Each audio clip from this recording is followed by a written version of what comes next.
Bharat ఎగుమతులపై America భారీ టారిఫ్లు విధించిన నేపథ్యంలో ప్రధాని మోదీకి ఆప్ అధినేత కేజ్రీవాల్ సవాల్ విసిరారు. అమెరికా దిగుమతులపై 75% సుంకాలు విధించి ప్రధాని ధైర్య సాహసాలు చూపించాలన్నారు. ఈ నిర్ణయం తీసుకుంటే దేశ ప్రజలు వెన్నంటే ఉంటారని తెలిపారు. అధిక పన్నులు విధించాలని, ఆ తర్వాత ట్రంప్ మన ముందు మోకరిల్లుతారో లేదో చూడాలని సూచించారు. అంతేగాని అమెరికా ముందు మోదీ ఎందుకు మోకరిల్లుతున్నారో అర్థం కావడం లేదన్నారు.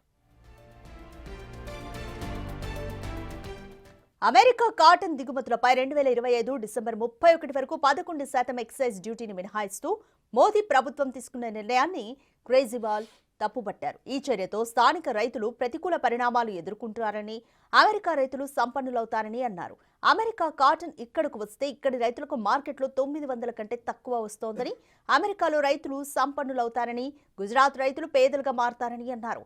అక్టోబర్, నవంబర్ పంట సీజన్లో సరైన రేటుకు రైతులు మార్కెట్లో తమ ఉత్పత్తులను అమ్ముకోలేరని అన్నారు. రుణభారంతో రైతులు ఆత్మహత్యలకు పాల్పడే ఛాన్సెస్ ఉంటాయని హెచ్చరించారు. కాటన్ పై 100% టారిఫ్ విధించాలని, అప్పుడు ట్రంప్ దిగివస్తారని అన్నారు.